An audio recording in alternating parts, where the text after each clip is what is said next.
चलिए तो शुरू करते हैं आज का करंट अफेयर्स। आज है 29 मई 2025 और आज का करंट जो है उस अफेयर्स है उसका प्रश्न कुछ इस तरह से है। गूगल द्वारा लॉन्च किया गया गूगल बीम क्या है। देखिए गूगल जो है वो समय समय पर तरह तरह का वो प्रोडक्ट्स बनाते रहता है ना, तो इसलिए ये बहुत जरूरी होता है। उसने क्वांटम कंप्यूटर भी बनाया है ना, लेकिन गूगल बीम क्या है? तो गूगल बीम जो असल में वो है वीडियो कॉन्फ्रेंसिंग प्लेटफॉर्म। असल में ये 3D है ना, कैसा 3D या वर्चुअल, मतलब आपको ऐसा लगेगा इसमें अगर जो वीडियो कॉन्फ्रेंसिंग होगा तो लगेगा कि इंसान आपके बिल्कुल सामने में बैठ करके कॉन्फ्रेंस कर रहा है। ये इसका यूज है, ठीक है। चलिए अगला प्रश्न देखेंगे। अगला प्रश्न है कि हाल ही में 46 आसियान शिखर सम्मेलन 2025 का आयोजन कहाँ किया गया था, है ना।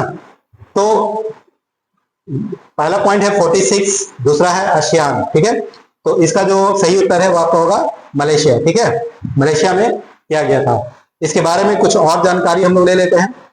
तो ये जो मीटिंग होगा वो कब से कब तक होगा? तो 26 मई से लेकर 26 मई और 27 मई, है ना, 2 दिन 26 और 27 मई को किया जाएगा। थीम क्या है? थीम है समावेशी और स्थिरता, इंक्लूसिविटी एंड सस्टेनेबिलिटी। आसियान का फुल फॉर्म क्या है? तो association of south east Asian nation, ठीक है। स्थापना हुई थी 8 अगस्त 1967। हेडक्वार्टर इसका कहाँ है? जकार्ता, जो कि इंडोनेशिया में है। मेंबर ऑफ आसियान, तो पहले याद रखेंगे कि टोटल अगर पूछेगा कि टोटल मेंबर ऑफ आसियान कितने हैं तो 11 बताएंगे।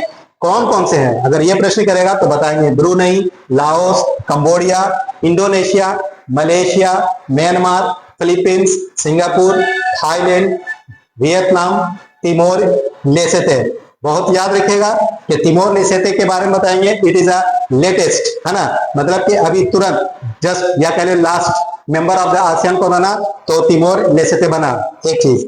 दूसरा आपको ये समझना होगा कि ये जो संस्थान है एशियान वो किस नेचर का है। नेचर अगर पूछा जाएगा तो आप क्या इसका जवाब देंगे? तो इसका नेचर के बारे में बताएंगे कि ये एक रीजनल संस्थान है। कैसा है? रीजनल संस्थान है ना, जिसको हम लोग हिंदी में बोलते हैं क्षेत्रीय संस्थान। क्या बोलते हैं? क्षेत्रीय संस्थान, है ना। जैसे इसका और एग्जांपल हो जाएगा सार्क, है ना। चलिए अगर आपसे अब एक प्रश्न है, चलिए थोड़ा सा और इसको समझा देते हैं। नेचर का मेरा कहने का मतलब ये है कि अगर आपसे पूछा जाए कि IMF और वर्ल्ड बैंक जो है वो किस प्रकार की संस्था है तो क्या बताएंगे? इकोनॉमिकल इंस्टीट्यूट है। WTO के बारे में पूछेगा तो क्या बताएंगे? व्यापारिक संस्थान है। उसी तरह से क्षेत्रीय संस्था भी होती है। अब आप ये बताइए मुझे अपने दिमाग पर जोर दे करके कि नाटो कैसी संस्था है ना। नाटो कैसी संस्था है ना। चलिए बहुत बढ़िया, आगे चलते हैं अगले प्रश्न की तरफ। और अगला प्रश्न कुछ इस प्रकार से है कि हाल ही में PAI 2.0 पोर्टल किसने लॉन्च किया, है ना। तो PAI जो है वो पंचायती राज मंत्रालय ने लॉन्च किया है, ठीक है। उसके बाद देखेंगे अगला प्रश्न। अगला प्रश्न है कि हाल ही में किस पंचशूल पल्स नामक सामुदायिक रेडियो स्टेशन का कहां लॉन्च किया गया, ठीक है। मतलब सवाल यह है कि पंचशूल पल्स नामक रेडियो स्टेशन जो है वो किस राज्य के द्वारा क्या किया गया है?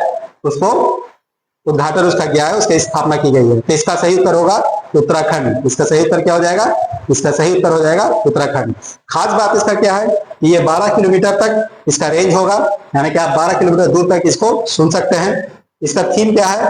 हिल से दिल तक, है ना, हिल से दिल तक। बहुत बढ़िया, आगे चलते हैं। और अगला प्रश्न है हमारा यह है कि हाल ही में भारत की पहली जीन संपादित भेड़ कहां विकसित किया गया। देखिए जीन संपादन का समझेंगे, इसको हम लोग अंग्रेजी बोलते हैं जेनेटिक इंजीनियरिंग। क्या बोलते हैं? जेनेटिक इंजीनियरिंग, ठीक है। जेनेटिक इंजीनियरिंग का मतलब ये होता है कि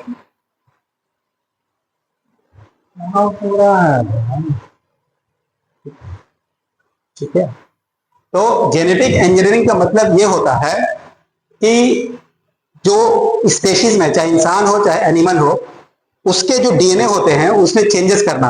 हम जानते हैं कि इंसान या कोई भी स्पेशीज जब वो पैदा होता है तो वो कैसा होगा? उसके अगर 2 हाथ हैं और हर हाथ में 5 उंगली होगा, ये गर्भावस्था में कौन इसको तय करता है या कौन इसको कोडिंग करता है? तो DNA इसकी कोडिंग करता है। तो हम DNA को जो मैसेज या उसके अंदर कोडिंग में हम अगर कुछ माइनस या प्लस करेंगे तो उसी हिसाब से वो क्या करेगा कि गर्भावस्था में बच्चे को डिजाइन करेगा वो। तो जेनेटिक इंजीनियरिंग जो होता है वो क्या होता है, जीन में चेंजेस करने की एक कला है ना, एक साइंस है। तो इसी जिस कह रहा है जीन संपादकीय करके जम्मू कश्मीर राज्य जो है उसने क्या किया कि एक भेड़ को विकसित किया है ना, भेड़ को विकसित किया है, ठीक है। और किस तकनीक से किया है, तो उस तकनीक का नाम है CRISPR-Cas9। तो तो इसको दो हिस्से में पढ़ेंगे कि CRISPR क्या है, तो ये एक डीएनए है ना, डीएनए का अनुक्रम है, सीक्वेंस है ना। और Cas9 क्या है, तो ये एक एंजाइम है जो डीएनए को काटता है। क्योंकि इंजीनियरिंग करने में मतलब कि जो कोडिंग जो डीएनए होगा उसमें माइनस प्लस है ना, क्या घटाना है क्या जोड़ना है, ये सब इसी CRISPR Cas9 के थ्रू यानी कि इस तकनीक से ही होता है, ठीक है। बहुत ही जबरदस्त टॉपिक है ये, इसको हम लोग आपको जेनेटिक इंजीनियरिंग जो आपको मैंने अभी बताया, ये यूपीएससी मेंस में भी ये प्रश्न किया जा चुका है और बहुत मजेदार टॉपिक है। कभी फुर्सत मिलेगा तो इसको पढ़िएगा, अभी हम लोग इस पर नहीं जा सकते हैं क्योंकि अभी अगर हम लोग पढ़ाएंगे तो टॉपिक से हम लोग हट जाएंगे, है ना। चलिए, तो अगला जो क्वेश्चन हमारा वो है, हाल ही में किस राज्य का नागशंकर मंदिर कछुआ संरक्षण के लिए आदर्श मंदिर घोषित किया गया। इसमें क्या क्या याद करना है, इसमें आपको याद करना है पहला चीज कि नागशंकर मंदिर कहाँ है, दूसरा किस लिए जाना जाता है, तो कछुआ के संरक्षण के लिए जाना जाता है, और कहाँ है, तो असम में है, ठीक है। चलिए आगे देखेंगे अगला प्रश्न हमारा क्या होगा। तो हमारा अगला प्रश्न है कि हाल ही में खोजी गई शिस्टूरा डेंसिकलावा क्या है। आपको मैं बार बार समझाता हूं कि देखिए अभी जो कमीशन जो है कोई भी, चाहे यूपीएससी से लेकर के आपका सिपाही तक का जो भर्ती है, उसमें एनवायरमेंट इकोलॉजी की जो प्राथमिकता है वो काफी बढ़ती चली जा रही है। तो इसलिए एनवायरमेंट इकोलॉजी बायोडाइवर्सिटी से संबंधित जो प्रश्न है उस पर बहुत ध्यान देने की आवश्यकता है, ठीक है। तो शिस्टूरा डेंसिकलावा जो है वो एक प्रकार की क्या है, मछली है। बहुत ध्यान से इसको पढ़ेंगे समझेंगे, ठीक है। उसके बाद देखेंगे कि हाल ही में किस देश ने भारतीय पर्यटकों के लिए वीजा मुक्त प्रवेश की सुविधा प्रदान की है। तो इसका जो सही उत्तर होगा वो होगा मॉरिशस। अपने टूरिज्म इंडस्ट्री को बढ़ाने के लिए, है ना, टूरिज्म इंडस्ट्री को बढ़ाने के लिए इसका उपयोग काफी कंट्री करते हैं, भारत भी करता है ना। तो चलिए अगला प्रश्न देखेंगे। तो हमारा अगला प्रश्न है कि किस राज्य में एक परिवार एक उद्यमी अभियान शुरू किया गया है। तो इसका सही उत्तर होगा आंध्र प्रदेश। क्योंकि अभी जान रहे हैं कि नौकरी देना काफी मुश्किल है ना, नौकरी देना काफी मुश्किल है। और बेहतर भी है कि नौकरी की अपनी एक सीमा होती है, किसी भी स्टेट किसी भी देश के लिए उसकी एक अपनी सीमा होती है। तो आप जितना ज्यादा एंटरप्रेन्योरशिप, आप जितना ज्यादा व्यापारिक होंगे, आपका राज्य आपका जिला या आपका देश जितना ज्यादा होगा उतना ही समृद्धि डेवलपमेंट आपकी ज्यादा होगी, ठीक है। ये एक अच्छा पहल है आंध्र प्रदेश गवर्नमेंट का, बाकी स्टेट को भी करना चाहिए। चलिए तो ठीक है, तो आज का करंट अफेयर्स हमारा यहाँ पर समाप्त होता है। धन्यवाद।